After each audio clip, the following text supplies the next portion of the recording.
राधा वल्लभ श्रीवंश वृंदावन श्रीवंचन। आज की कथा हरि में जैसो तैसो बस थेरो। यह कथा अंत तक जरूर सुनिएगा और इसे अपने दोस्तों के साथ, फैमिली के साथ शेयर जरूर करें। अगर आप हमारे चैनल पर पहली बार आए तो इसे सब्सक्राइब जरूर करें। दक्षिण में गोदावरी के किनारे कनक कावेरी नाम की एक नगरी थी। वहीं रामदास रहता था। जाति का चमार था, परंतु अत्यंत सरल हृदय का, सत्य और न्याय की कमाई खाने वाला और प्रभु का निरंतर चिंतन करने वाला भक्त था। रामदास की पतिव्रता स्त्री का नाम मूली था। दंपति में बड़ा प्रेम था। इनके एक छोटा लड़का था, वो भी माता पिता का परम भक्त था। तीनों प्राणियों के पेट भरने पर जो पैसे बचते, उनसे रामदास अतिथि की सेवा और पीड़ितों के दुख दूर करने का प्रयास करता। वो समय समय पर भगवान नाम का संकीर्तन सुनने जाया करता और बड़े प्रेम से स्वयं भी अपने घर कीर्तन करता। कीर्तन में सुनी हुई यह एक पंक्ति, हरि में जैसो तैसो बस तेरो, उसे बहुत प्यारी लगी और उसे कंठस्थ हो गई। वो निरंतर इसी पंक्ति को गुनगुनाता हुआ सारे काम किया करता। वह सचमुच अपने को भगवान का दास और आशीष समझकर मन ही मन आनंद में भरा रहता। भगवान तो भाव के भूखे होते हैं। वह रामदास के ऐसे प्रेम को देखकर उसे अब अपनाना चाहते थे। कुछ और गहनों के साथ ही कहीं से एक सुंदर विलक्षण स्वर्णयुक्त शालिग्राम की विशाल मूर्ति चुरा लाए थे, जो उनके लिए सिर्फ एक पत्थर था। उनमें से एक चोर के जूते टूट गए थे। उसने सोचा इस पत्थर के बदले में जूते की जोड़ी मिल जाए तो अच्छा है। भगवत प्रेरणा से शालिग्राम की मूर्ति को लेकर वो सीधा रामदास के घर पहुंचा और मूर्ति उसे दिखाकर कहने लगा, अरे भाई देख, ये कैसा मजेदार पत्थर है। जरा अपने औजार को इस पर घिस तो सही, देख कैसा अच्छा काम देता है। पर इसके बदले में मुझे एक जोड़ी जूते देने पड़ेंगे। चोर की आवाज़ सुनकर वह चौंका। उसके वजन में भंग पड़ा। उसने समझा कोई खरीदार है। उसने जूते की एक जोड़ी चोर के सामने रख दी। चोर ने उसे पहनकर दामों की जगह वो मूर्ति रामदास के हाथ पर रख दी। रामदास अभी तक अचेतन अवस्था में था। उसका मन तो बस प्रभु के विग्रह की ओर खींचा हुआ था, इसलिए पैसे लेने की बात याद ही नहीं रही। मूर्ति को उसने अपने सामने रख दिया और उसी पर औजार घिसने लगा। भगवान शालिग्राम बनकर प्यारे भक्त के घर आ गए। एक दिन एक ब्राह्मण उस तरफ से निकले। शालिग्राम की ऐसी अनोखी मूर्ति चमार के पत्थर की जगह देखकर उन्हें बहुत दुख हुआ। उस समय रामदास उस गोल मूर्ति को पैरों के बीच में रखकर उस पर औजार घिस रहा था। ब्राह्मण ने विचार किया, भला बंदरों को हीरे की कीमत का क्या पता, ये चमार शालिग्राम को क्या पहचाने। उन्होंने मूर्ति खरीदने का विचार कर नजदीक आकर उससे कहा, भाई आज मैं तुमसे एक चीज मांगता हूँ, तो मुझे देकर पुण्य लाभ कर। यह पत्थर मुझे बहुत सुंदर लगता है, मेरे नेत्र इससे हटाए नहीं हटते। रामदास जी ने ब्राह्मण के इस दीन भाव को देखकर वह पत्थर ब्राह्मण को दे दिया। पंडित जी इस दुर्लभ मूर्ति को पाकर बड़े ही प्रसन्न हुए। वे उसे घर ले आए। उन्होंने कुएं के जल से स्नान किया, फिर पवित्र स्वच्छ वस्त्र पहनकर शालिग्राम भगवान को पंचामृत से स्नान करा। सिंहासन पर पधराकर षोडशोपचार से उनकी पूजा की। पंडित जी पूजा तो बड़ी विधि से करते थे, परंतु उनके हृदय में दैवीय गुण नहीं थे। उसमें लोभ, ईर्ष्या, कामना, भोग वासना, इंद्रिय सुख की लालसा, क्रोध, वेर आदि दुर्गुण भरे थे। रामदास अशिक्षित था, परंतु उसका हृदय बड़ा ही पवित्र था। उसके मन में लोभ इच्छा, भोग इच्छा, क्रोध और वेर आदि का नाम निशान भी नहीं था।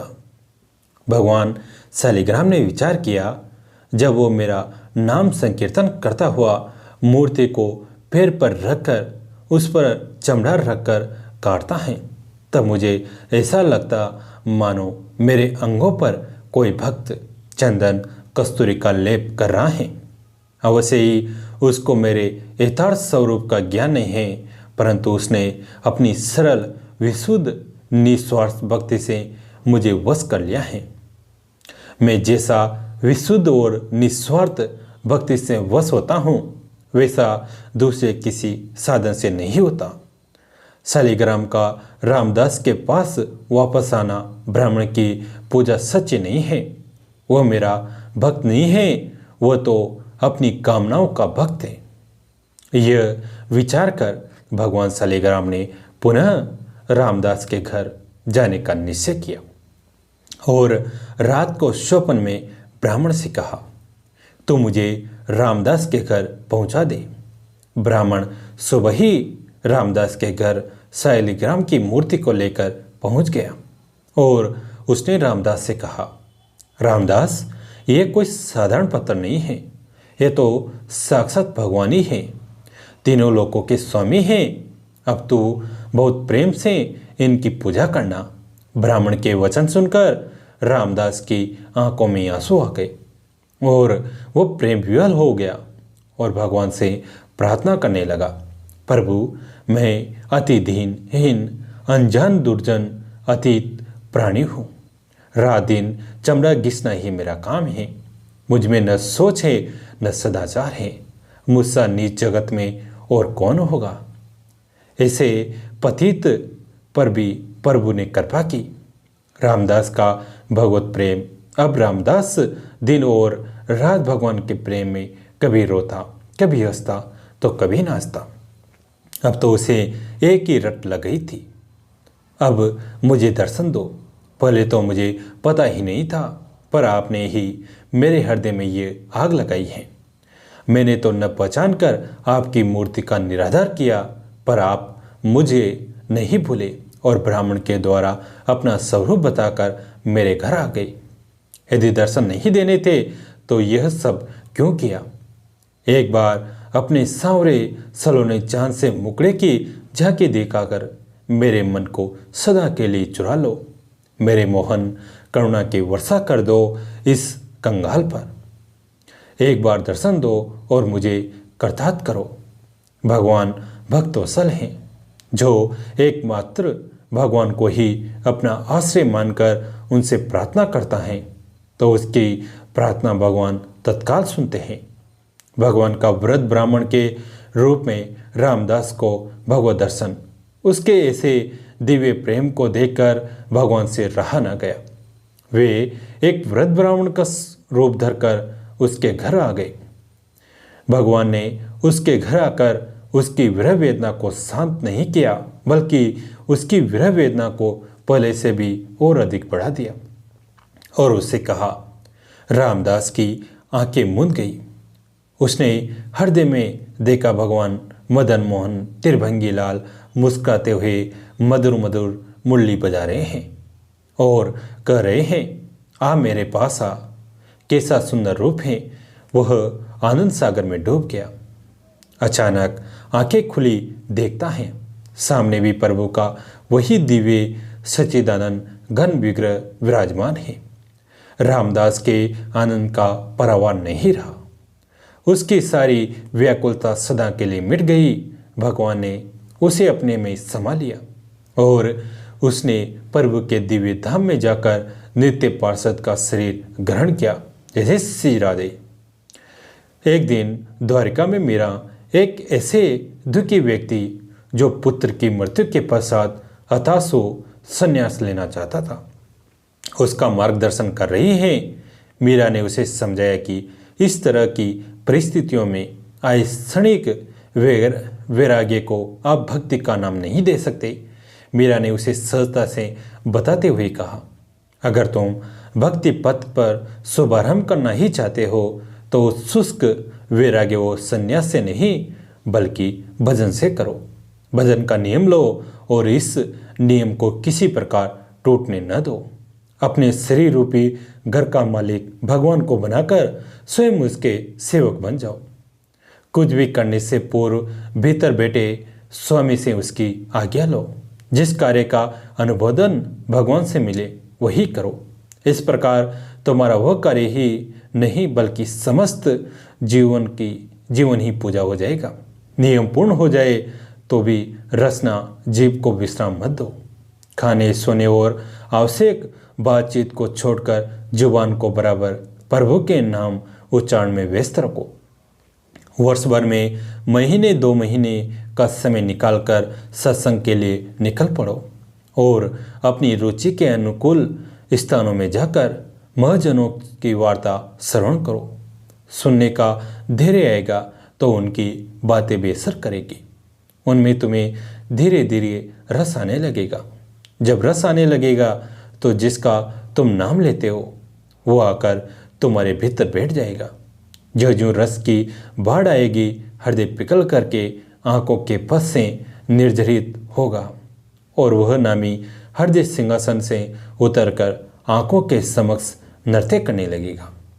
इसलिए राम नाम रस पीजे मनुआ, राम नाम रस पीजे।